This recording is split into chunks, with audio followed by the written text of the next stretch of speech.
जहाँ कहीं है ज्योति जगत में, जहाँ कहीं उजियाला, वहाँ खड़ा है कोई अंतिम मोल चुकाने वाला। दान जगत का प्रकृत धर्म है, मनुज व्यर्थ डरता है। हंसकर लिया मरण होठों पर, जीवन का व्रत पाला। अमर हुआ सुकरात, जगत में पीकर विष का प्याला। समुद्र के पास नमक की फैक्ट्रियां वगैरह होती हैं। कई बार गुजरात जाइएगा तो देखिए, तो किसी ने बताया क्या यहाँ बैठे बैठे दिन भर सवाल फेंकता रहता है, उधर समुद्र देख रहा है, उधर से ही हम सब आए हैं, जब वहां पूछ गया तो चला गया पूछने में उसको आनंद आने लगा, वो और अंदर चला गया। लोग कहते हैं वो फिर कभी लौट के ही नहीं आया। अधार्मिक चित्त दुनिया की ओर देखता है मुंह खोल के, और धार्मिक चित्त दुनिया की ओर देखता है आंखें खोल के। बहुत बड़ा अंतर है।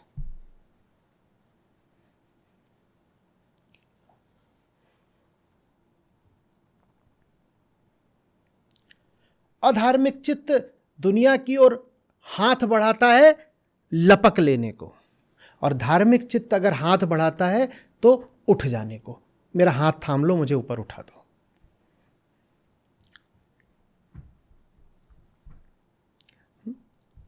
जीना तो इसी दुनिया में है, और ये कोई मजबूरी की बात नहीं है, ये अवसर और उत्सव की बात है। जीवन उत्सव है, बिल्कुल है, पर सिर्फ धार्मिक मन के लिए। जीवन धार्मिक है तो प्रतिदिन उत्सव है, सतत उत्सव है सब, और क्या। जीवन धार्मिक नहीं है तो कुछ नहीं, मारपीट, लूट खसोट, इसको नोच लिया, इससे ये किया, और तुम उसको नोच रहे हो, तुम्हें छोड़ देगा वो। तुम एक को नोच रहे हो, दूसरा तुम्हें नोच रहा है, यही करवाओ, यही भोगने को पैदा हुए हो।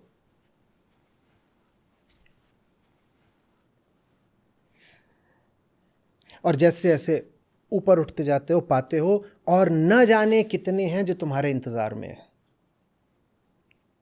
फिर भीतर भीतर अनुग्रह आता है। मेरा हाथ उसने न थामा होता तो मैं नहीं उठ पाता।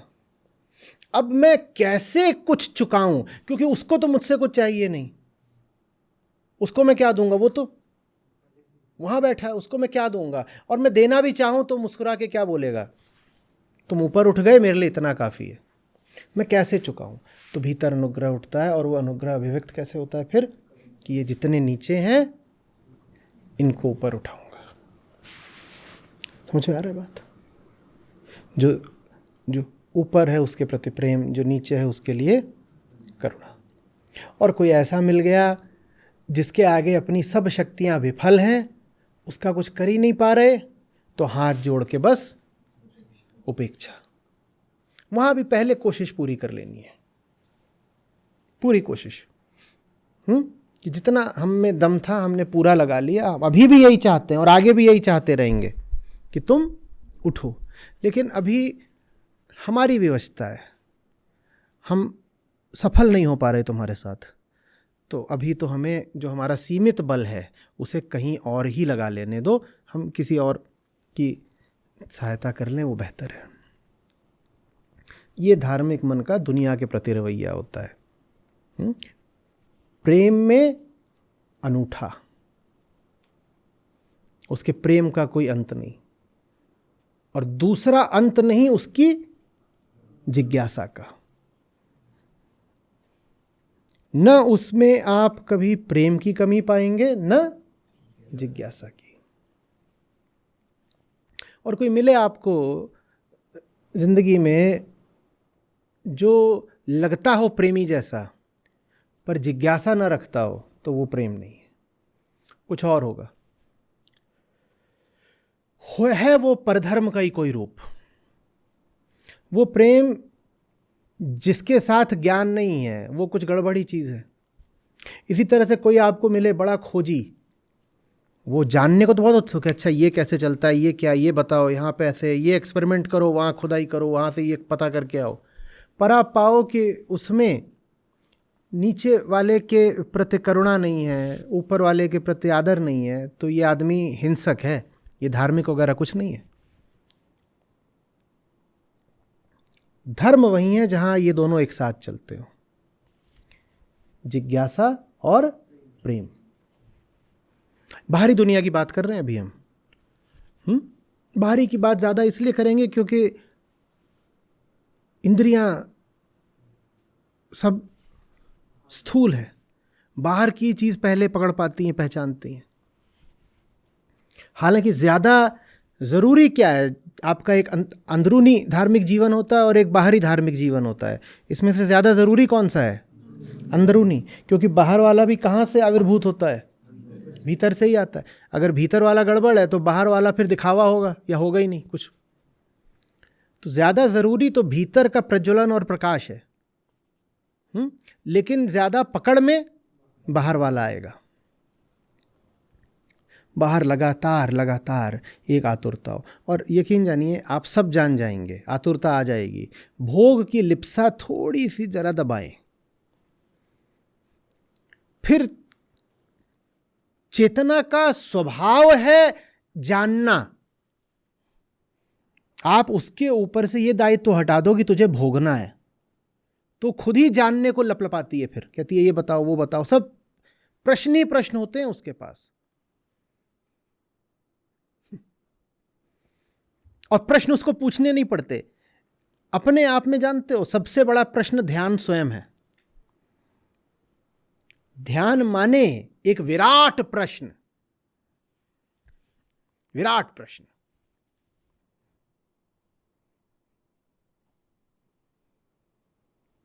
बाकी प्रश्नों को तो हटने के लिए उत्तर चाहिए होते हैं। ध्यान में प्रश्नों को प्रश्न की गहराई ही गला देती है। साधारण जिज्ञासा होती है ना, उसमें सवाल होते हैं ऊपरी। उन ऊपरी सवालों को आप कोई ऊपरी जवाब दे दो, थोड़ी देर को हट जाते हैं।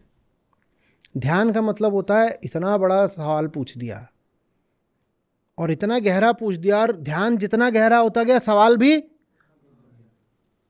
और गहराई में ही सवाल फिर खो गया।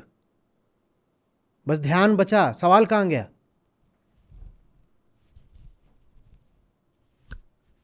हेरत हेरत हे सखी रहा कबीर हेराए, ये ध्यान है। हेरत माने खोजना।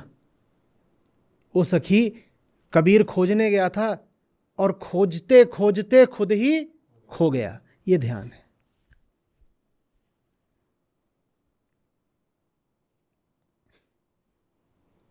बुंद समाना समुंद में अब कित हेरत जाए। खोजने कौन निकला था? अहम। और वो खोजते खोजते खोजते समुद्र के इतनी पास पहुंच गया कि खोजने वाला ही मिट गया। अब कैसे समुद्र से बूंद को दोबारा अलग करें? संभव ही नहीं है।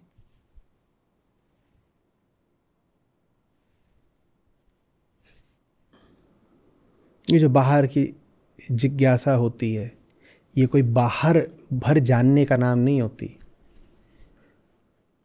ये जो आत्म अवलोकन होता है, ये कोई स्वयं को जानने भर के लिए नहीं होता है। ये मिटने की प्रक्रिया है। एक ही तरीका है अपनी मिथ्यात्व को और मूर्खता को बचाने का। तुम्हें पता ही ना हो कि मामला क्या है। जो जानेगा वो मिटेगा। अहम की तुलना की जाती है कई बार नमक के ढेले से। उसको पता करना था मैं आया कहाँ से हूँ। समुद्र के पास नमक की फैक्ट्रियाँ वगैरह होती हैं कई बार, गुजरात जाइएगा तो देखिएगा। वहाँ पे क्या करते हैं? समुद्र के पानी से नमक बनाते हैं। तो एक ढेला बनाया गया वहाँ, उसको चेतना हो गई। जैसे हम हैं, हम भी तो क्या है, नमक के ढेले ही हैं, जिसमें एक अहम तत्व भी जो प्रकृति की पैदाइश है वो आ जाता है, विशेष तत्व है।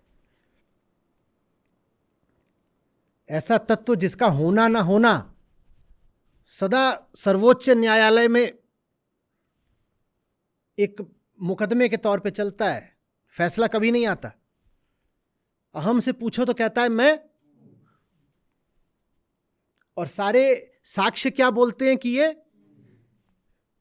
लेकिन न्यायाधीश भी फंसे हुए हैं क्योंकि सारे प्रमाण यही बोलते हैं कि ये नहीं है, लेकिन फिर भी वो खड़ा है और क्या बोल रहा है, तो आंखों से दिख रहा है, कान में सुनाई दे रहा है, वो वहां खड़ा हुआ है कटघरे में और क्या बोल रहा है, मैं तो हूं। लेकिन जितनी वो जांच करते हैं, वकील जैसे जैसे साक्ष्य लाते हैं, क्या पता चलता है कि ये, अब वो वहां ऊपर बैठे हुए हैं, वो कह रहे हैं लग तो रहा है कि नहीं है, अगर नहीं है तो फिर सुनाई क्यों दे रहा है, दिखाई क्यों दे रहा है, ये सशरीर खड़ा कैसे है, और मैं कैसे बोल रहा है अगर नहीं है। समझ में आ रही बात? तो अब नमक का ढेला, उसमें भी ये मैं शुरू हो गया, और उसने कहीं से गीता समागम सुन लिया।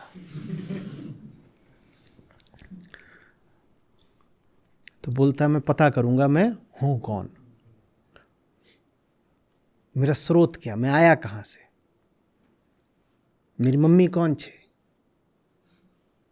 मेरे डैडी कौन छे, गुजरात।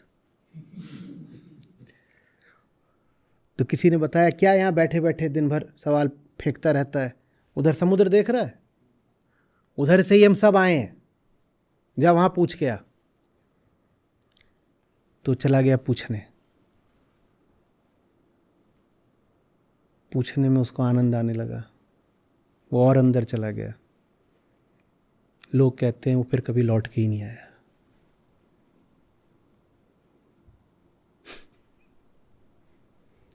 समझ में आ रही बात? जिज्ञासा सिर्फ उत्तर पाने के लिए नहीं होती, जिज्ञासा स्वयं को मिटाने के लिए होती है। प्रश्न की गहराई में सिर्फ प्रश्न नहीं मिटता, प्रश्न करता ही मिट जाता है।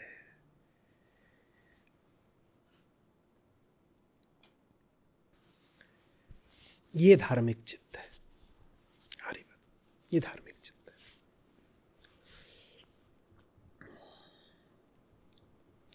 परधर्म स्वधर्म का अंतर स्पष्ट हो रहा है। कोई कहे प्रकृति के इशारों पर न चलना तो बात बहुत समझ में नहीं आती, तो उसको हम क्या कहेंगे, देह समाज संयोग पर नहीं चलना, ये परधर्म है। ठीक है, ये परधर्म है। स्वधर्म क्या है, अहम का एकमात्र कर्तव्य आत्मा है, इसको स्वधर्म बोलते हैं। स्वधर्म की बाहरी और भीतरी जगत में अभिव्यक्ति कैसे होती है, भीतर प्रेम की ज्वाला और अवलोकन का प्रकाश, और बाहर पूरे जगत के प्रति जिज्ञासा और उसके प्रति आदर, इसके प्रति करुणा। ये स्वधर्म है, स्वधर्म। समझ में आ रही है बात? ये समूचा अध्यात्म इतने में आ जाता है। बाकी सब बातें इसकी शाखाओं की तरह हैं या कोरोलरीज हैं।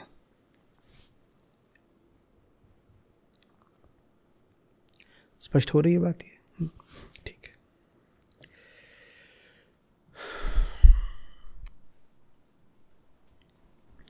श्री कृष्ण कैसे कह रहे हैं, श्रेयान् स्वधर्मो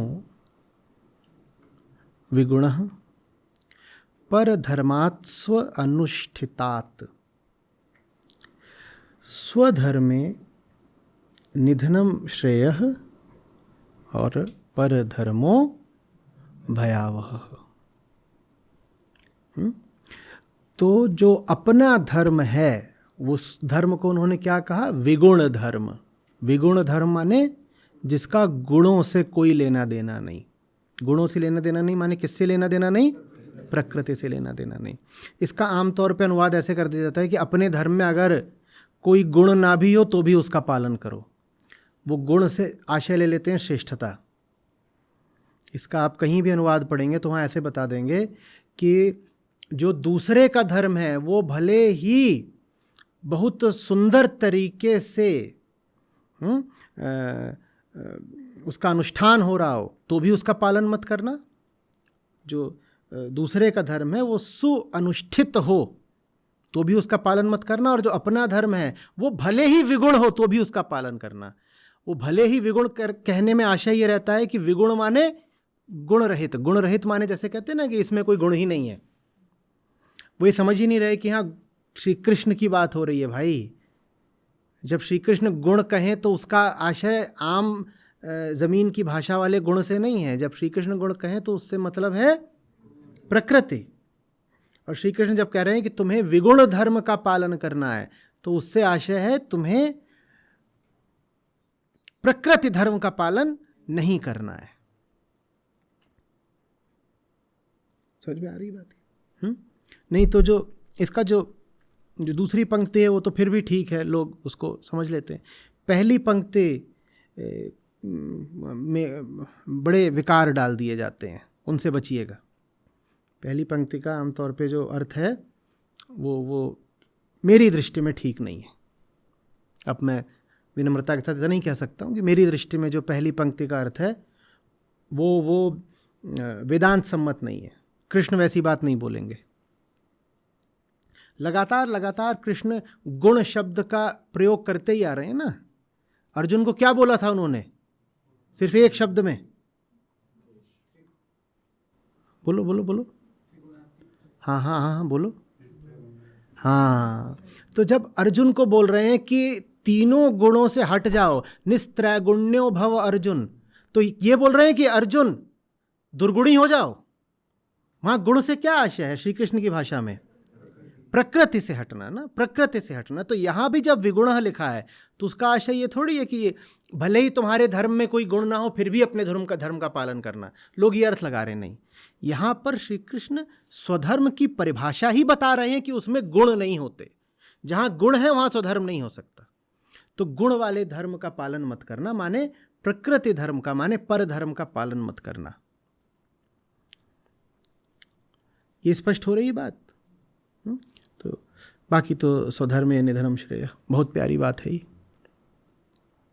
जब कष्ट हो रहा हो स्वधर्म के पालन में तो अपने आप को यही बोल दो, स्वधर्मे निधनम श्रेय युद्धस्व। वहां बोला था भिड़ो और यहां बोला अब जान भी जाए तो कोई बात नहीं। और जान की बाजी तो लगेगी। ये तो नहीं हो सकता कि मामला हल्का है और सस्ते में मिल जाएगा। सबसे जो ज़बरदस्त हमको ऐषणा होती है वो प्राणों की ही तो होती है ना, प्राणों की। तो मुक्ति के मार्ग में जो आखिरी बाधा आएगी वो यही तो आएगी कि लगेगा प्राण ही चले गए। ऐसा कैसे हो सकता है कि जो आपका सबसे बड़ा बंधन है उसको चुनौती न मिले और मुक्ति भी आ जाए? ऐसा हो सकता है क्या? तो सबसे बड़ा बंधन क्या है? जीवेशड़ा ही तो है ना। तो मुक्ति के जो भी खोजी हैं उनके जीवन में ऐसा निश्चित रूप से होगा कि उनको लगेगा कि प्राण ही जा रहे हैं, मर ही जाएंगे। और जब वो मौका आए कि लगे कि क्या जान ही जाएगी क्या, तो समझ लेना कि अब सबसे बड़ी और शायद आखिरी चुनौती सामने है।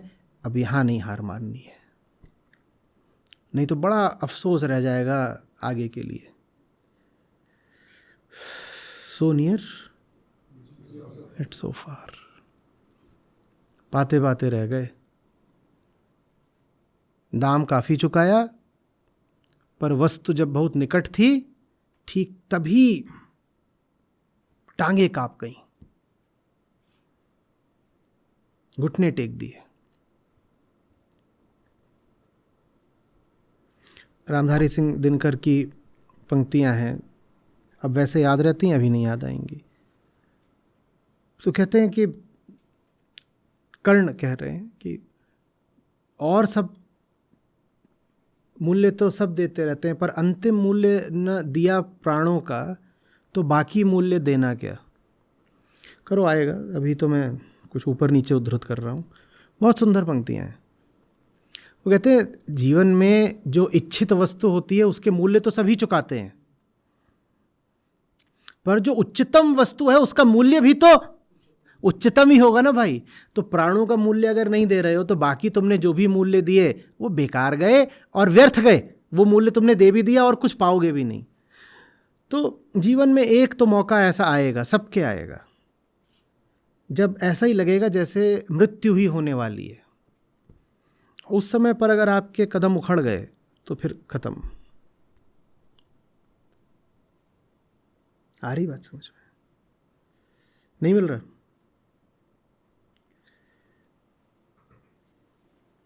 रश्मि रथी से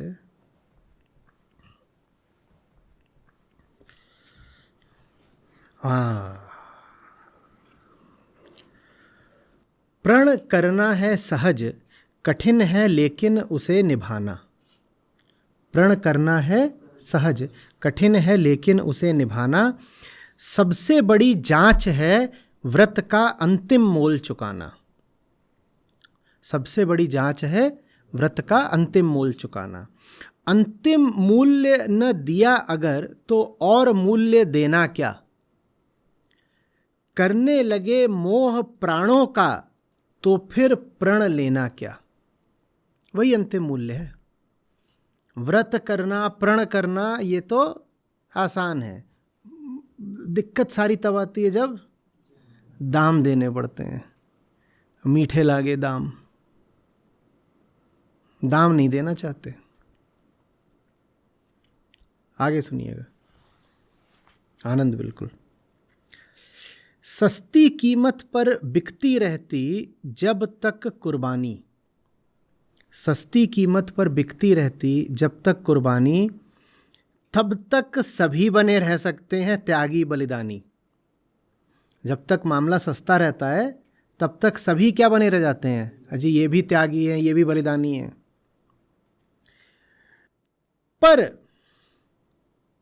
महंगी में मोल तपस्या का देना दुष्कर है। हंसकर दे दे वो मूल्य, न मिलता वह मनुष्य घर घर है। बिरला होता है वो मनुष्य जो महंगा मूल्य चुका दे, वो मनुष्य घर घर नहीं मिलता।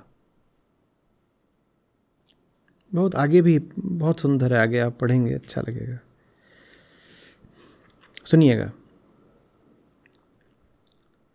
जो नर आत्मदान से अपना जीवन घट भरता है, वही मृत्यु के मुख में भी पड़कर न कभी मरता है।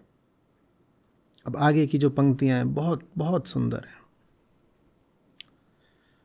और हमने कहा था ना अभी पिछले सत्र में कि सुंदरता सिर्फ वहीं हो सकती है जहां,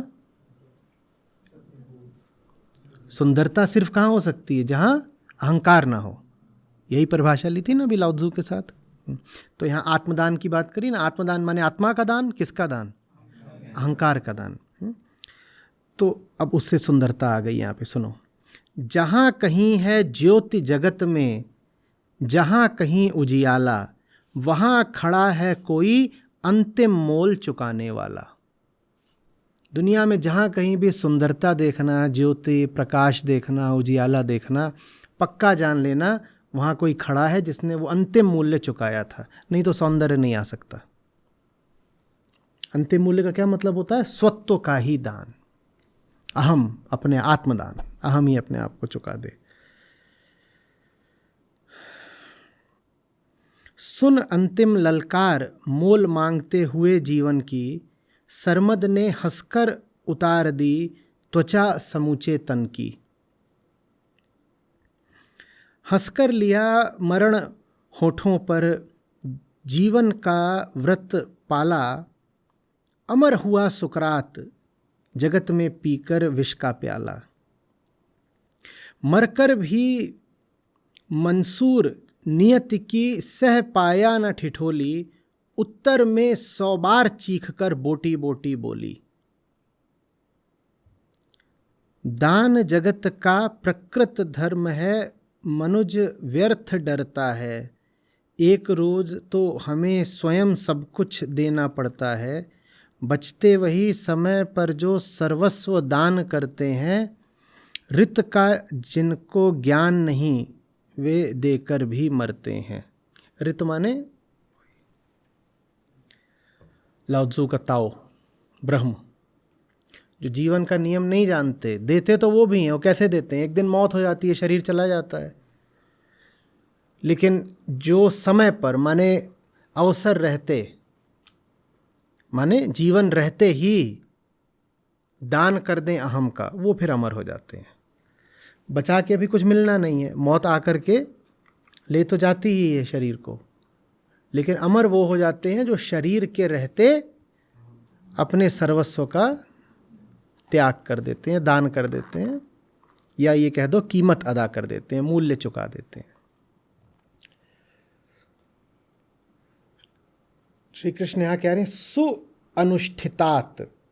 ये जो पराये धर्म है ना, ये बड़े बढ़िया तरीके से अनुष्ठित रहते हैं, माने बड़े विधि विधान के साथ होंगे, बड़े नियमबद्ध तरीके से होंगे, क्योंकि ये बहुत समय से चले आ रहे हैं और बहुत लोगों द्वारा चलाए जा रहे हैं। तो ये मंज गए हैं, मंजना समझते हो, चमक गए हैं। जो चीज़ बहुत दिनों से प्रयोग में आ रही है वो क्या हो जाती है, वो चमक जाती है। तो जो परधर्म है वो बहुत चमका हुआ है,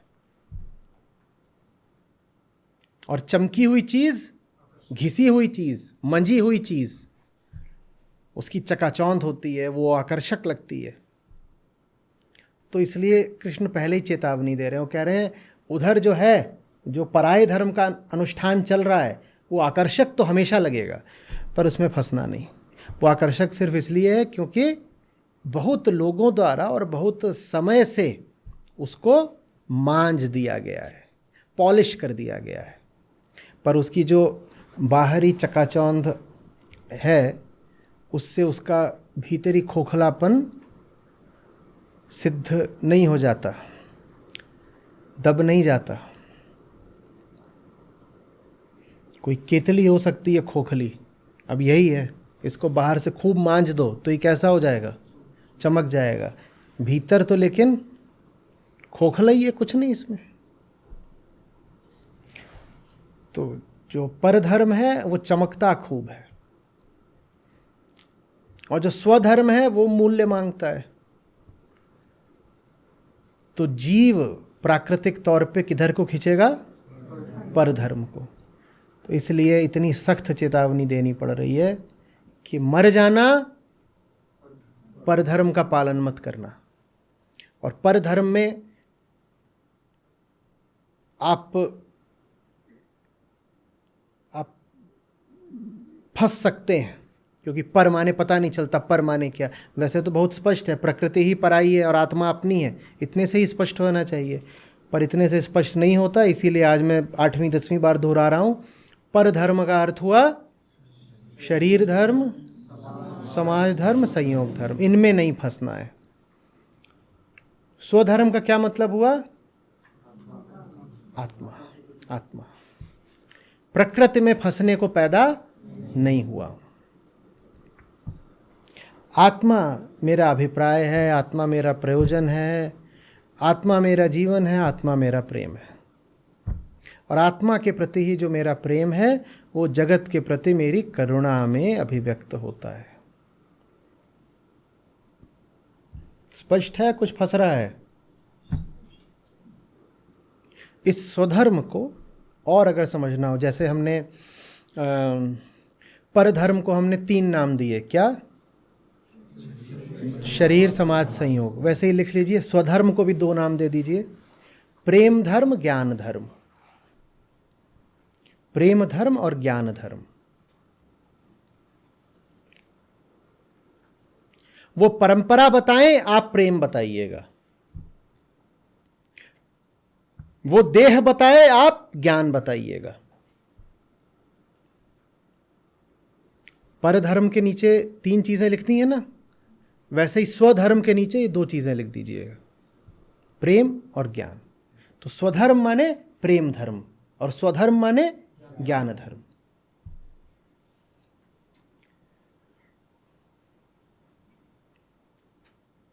और एक बड़ा सा असमानता का निशान बना दीजिए, ग्रेटर देन। प्रेम बड़ा है देह से, समाज से, संयोग से, और ज्ञान बड़ा है देह से, समाज से, संयोग से। कुछ मेरे सामने आ गया है संयोग से, क्यों मैं उस पर चल दूं, मैं अपने प्रेम पर चलूंगा। कुछ मेरे सामने मेरे जीवन में आ गया बेहोशी में, मैं बेहोशी पर क्यों चलूं, मैं अपने बोध पर, अपने ज्ञान पर चलूंगा। उन 3 पर चलना हुआ परधर्म, इन 2 पर चलना हुआ स्वधर्म।